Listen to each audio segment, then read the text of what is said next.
Yes, Cookie. I'm surprised also that Dominion settled their lawsuit before Half Blackface came out, but what are you going to do?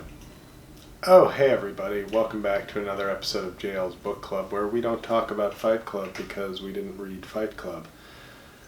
Before we get to this week's books, and there will be a word on each from Righteous Prick co-host Ron Reagan Jr. because of the themes involved in this week's book, religion. And we all know he's not afraid of burning in hell. We do have a beverage sponsor this week. I don't think it's one we've had before. I hope not. I try to have a different one, but we're running out of ideas. Gatorade. Boy, it must have been awkward when sharing a cup with Magic Johnson in the early 90s. Gatorade. So, the two books this week. Month. I wish I could read that fast. Every other review I say week, but I mean month. First one is The Godfather by Mario Puzo. I wanted to read this because I've seen the movies, dozens of times. But after watching The Offer on Paramount Plus, a 10-part miniseries on the making of The Godfather, if you just remove the cannoli joke from the first 3 minutes, and probably most of the final episode, just went all it's long, I think you have an excellent series. So I was just like, you know what, I want to read the book. It's the only piece of the Godfather thing that I haven't read. So I will let Ron Reagan Jr. read the passage in a bit, but I really liked it. But I think what I had to quickly realize is that the book is more like a mafia top-level John Grisham type book. Like, it's an enjoyable read. You like reading about the characters. You like the detail. But the film is sort of classic filmmaking. It's like one of the greatest, if not the greatest movie ever made, The Godfather. And by the way, Godfather 2 people, fine. If you like The Godfather 2 better than The Godfather. But no. Sorry, I don't accept that. The Godfather is the best. Godfather 2 is great. Godfather 1 is the best, period. If you want to just pin it on Marlon Brando being the tiebreaker, so be it. I think there's a reason why the reviews for Godfather 2 at the time were not amazing, whereas they were for The Godfather 1. History has adjusted that, but this isn't JL's movie club, it's book club. So it felt more like a very enjoyable bestseller. So if you have read it or think you might go read it after I give you my review, it's more like fun, detailed, well done, mass market fiction. It's not like I'm reading a classic work of literature, whereas the film is a classic work. So the film, I think, occupies a higher place in movie history than the book obviously does in literature history. But I did enjoy it, and the real thing that it brought out to me, having just watched The Godfather again after reading the book and Godfather 2, is how great the adaptation was. So if you like the movie, you get more details, especially on Sonny's penis, Sonny's side piece. Johnny Fontaine has a much bigger role in the book. What else? Those are sort of where a lot of and if you don't care, so be it. But that's where actually a lot of, I felt the details were bigger, but I enjoyed it. You just kind of like, these secondary, tertiary characters, you learn a little bit more about them, which makes the book, for a lot of people, we've seen the movie before reading the book, for most people probably, and I think it gave the book validity to me, even though I've seen the movie 20 times, because I was learning new things, and then just also appreciating what they did with the movie. I think I will have let's have Ron Reagan read the passage. The Godfather. These were such religious people, weren't they? Murdering and disobeying their so-called commandments. Here's a passage that JL, a churchgoer afraid of going to hell, selected for me to read. Standing at the door with him were 2 of his 3 sons, the eldest baptized Santino, but called Sonny, by everyone except his father, was looked at askance by the older Italian men, with admiration by the younger. Sonny Corleone was tall for a first-generation American of Italian parentage, almost 6 feet, so not really that tall. And his crop of bushy, curly hair made him look even taller. His face was that of a gross Cupid, the features even, but the bow-shaped lips thickly sensual, the dimpled cleft chin in some curious way, obscene. Now, without getting into my sexuality, I'm a little turned on. He was built as powerfully as a bull, and it was common knowledge that he was so generously endowed by nature that his martyred wife feared the marriage bed, as unbelievers once feared the rack. Well, I can tell you, I fear neither a gargantuan penis or medieval religious torture devices. It was whispered that when as a youth he had visited houses of ill fame, even the most hardened and fearless Putain, after an awed inspection of his massive organ, demanded double price. I can tell you right now that my mother Nancy, a wonderful Christian known for her oral sex skills in Hollywood, would have loved to make the acquaintance of Sonny Corleone.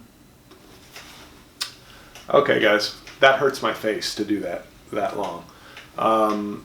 But yeah, it was an enjoyable book. So I think the only people I'm really speaking to on that one are, did you like the movie? Do you feel like you want to know a little bit more or a little more detail or some side stories? But I found it to be a very enjoyable read, and I'm just sort of in awe of how good the adaptation was, ignoring the fact of how great the movie is on its own, how faithful the adaptation was. So good on you, Mario Puzo. Rest in peace.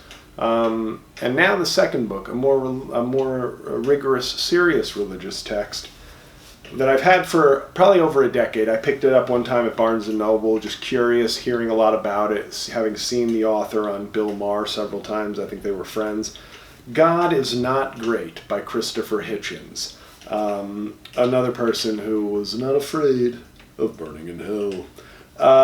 It was a National Book Award finalist back in the day, and the day I believe was 2007.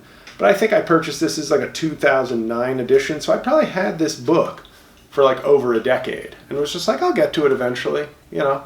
But I finally got to it now. I figured Godfather and God is Not Great. You know, you have a consistent theme there in, really not, but in words used in the title, you have a consistent theme. So I read this in probably about 2 weeks, and I will say this, it's certainly challenging. I had a very good discussion with a friend on his podcast yesterday, Jeff Cerulli, about faith and the Hitchens book and different things. But it's certainly a challenging book. There's no way around it.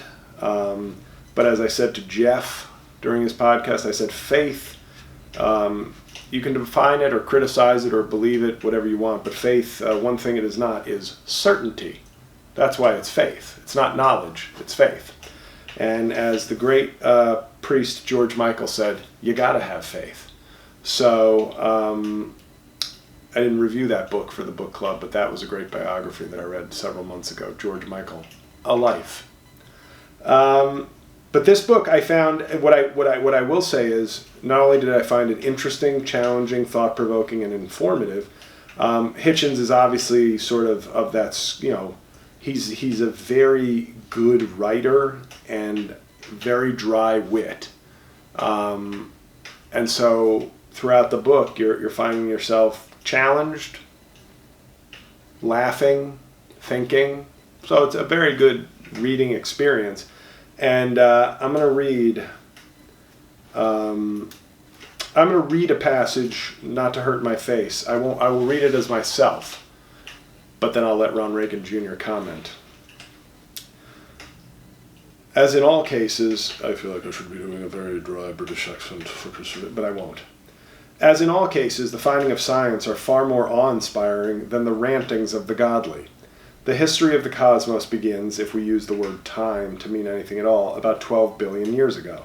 If we use the word time wrongly, we shall end up with the infantile computation of the celebrated Archbishop James Ussher of Armagh, who calculated that the earth in quotes, alone, mind you, not the cosmos, had its birthday on Saturday, October 22nd, in 4004 BC at 6 in the afternoon. Now the specificity alone is making me chuckle. This dating was endorsed by William Jennings Bryan, a former American Secretary of State and two-time Democratic presidential nominee, in courtroom testimony in the third decade of the 20th century. The true age of the sun and its orbiting planets, one of them destined to harbor life and all the others doomed to lifelessness, is perhaps 4.5 billion years and subject to revision. This particular microscopic solar system most probably has at least that long again to run its fiery course. The life expectancy of our sun is a solid 5 billion more years. However, mark your calendar. At around that point, it will emulate millions of other suns and explosively mutate into a swollen red giant, causing the Earth's oceans to boil and extinguish all possibility of life in any form. No description by any prophet or visionary has even begun to picture the awful intensity and irrevocability of that moment. One has at least some pitiful self-centered reason not to fear undergoing it. On current projections, the biosphere will very probably have been destroyed by different and slower sorts of warming and heating in the meantime. As a species on Earth, according to many sanguine experts, we do not have many more eons ahead of us. In the words of Bill Murray in Ghostbusters 1, "So be good, for goodness sake." That is, he is not wrong there. I find it peculiar, though, that his description of what will eventually come to our solar system, which, the silver lining to being dead is not being alive for that, is that it does have a biblical epic, and this is, guys, to my atheists and agnostics watching these reviews, this is not me trying to get you to think like, hey, but doesn't that kind of sound like a fiery hell? I think our prophets and teachers are onto something. But it does sound sort of like a general humanity, a secular and religious version of hell. And I told Jeff, my friend that I was on his podcast yesterday, I told him, but here's the thing. And I like that Hitchens references basically global warming. Like, don't worry, we'll kill ourselves before that happens. I told Jeff, I was like, what's interesting though is, let's say humans are here for another 3 billion years. Unlikely. Righteous Girlfriend just rolled her eyes at that thought. 3 billion's a long, in the words of Prince, 3 billion's a mighty long time. But I would say, considering the advances we've made in the last 100 years, give humanity another 3 billion years, we'll probably find another solar system that we can live in. Because, I would say we might be able to do it in 200,000 years, which is that's not even a million years, let alone a billion. And then 3 billion? First of all, in 3 billion years, if we have survived, there will be 59 trillion people on Earth, and we'll all be 903 feet tall by then. 3 billion is a long time. But, that's one of those passages that you can't help but think and go, well, yeah, that is, from a faith perspective, you can sort of say, well, if you don't take everything literally, or you think there's spiritual wisdom or whatever, if you do as they kind of, as a lot of people accuse religious people doing, like taking a la carte sort of pieces of wisdom and guidance, that's one of those things that I look at and I go, on one hand, I go, right, that doesn't sound like Book of Revelations. That sounds like, it's our time is up, or our planet's time is up. But then it is hard whether or not you want to put it in like a Judeo-Christian or a Quran or textual religious basis. There is something that feels religious almost about that. And maybe that's just because the people who've put religion into words and practice know that humanity has like a general fear of fire because it hurts. It's very painful. Flames, heat. So maybe we just, maybe that's why that feels almost biblical in a sense, even though it's not how the Bible describes it, because it's just like, the sun exploding and causing all life on Earth to cease to exist. That feels, Hitchens is right. That's even scarier than Book of Revelation stuff. And yet somehow just feels also like a supersized version of it. But we'll worry about that. I'm pretty sure Half Blackface will be out before the sun explodes, but don't want to jinx that. But I enjoyed the book, and I enjoyed it because there was a range, and I know some of you may not be religious at all. Some of you may strive to live a faith-based life. Why did I just turn into Mike Pence? But the book gave me a gamut of thoughts, emotions, and reactions, which is why I think it was such a well-regarded book. I know some people find it to be, him to be like a smug asshole, and maybe he was, but he's also a good writer, a witty writer, and it was I'm not going to lie, when I was getting to the non-Catholic stuff in the book, I was like, yeah, that is goofy, Muslims. And then the Catholic stuff was like, well, hold on now, Christopher Hitchens, okay? Can you just, give me a moment to contemplate this and think up my counter-argument. Jews are silly. You are right, Hitchens. Good one. Okay, well, about this Christian stuff, could you just give me a second? Okay, it's not as funny as you think. Because I think you can really make an argument for some... Yeah, Buddha is stupid. Agreed, Hitchens. Good call. Good call. But excuse me, now you're back to my people. And if you could just do it a little more respectfully. Hitch. Thank you. Okay? Hindus, you're right. What a bunch of tools. Okay, you're back on my people again, Hitchens. Enough. Okay, I'm right here. Can you not deal with me respectfully, please? As a warrior for Christ. Thank you. Anyway, that was my new one-man show. Me and Hitchens. Coming to a YouTube channel near you. So what Ron Reagan would say about this is obviously not afraid of burning in hell, but certainly afraid of the sun exploding while I'm alive. But I can tell you I would take great joy in at least knowing that my father's presidential library in Simi Valley, California would explode and be no more. So, Ron Reagan Jr., not afraid of reviewing books. So those are your reviews for this week. Like I said, these aren't new books. The Godfather was written in 1969. God is Not Great, 2007. But you know what? That's what this show is. I'm not just here to review the latest books all the time. Sometimes it's just like, hey, if you want to come on this book journey with me, we might be going back in years. I'm not some whore always reviewing the latest bestseller. So next month, it's the #1 bestseller from 2 weeks ago that just came out, Poverty by America by Matthew Desmond, who wrote a book called Evicted that I read many years ago. It was an excellent book. And I'm glad The Righteous Girlfriend got the joke I was doing. I set myself up to seem like the thing I hate. So we'll be reviewing Poverty by America next month. But I hope you enjoyed this review. I hope, and if you didn't, that's okay. I thought it was pretty good. But thank you for being Patreon subscribers. I appreciate it. And other than that, pray for half blackface. And if you're not a praying type, hope for half blackface.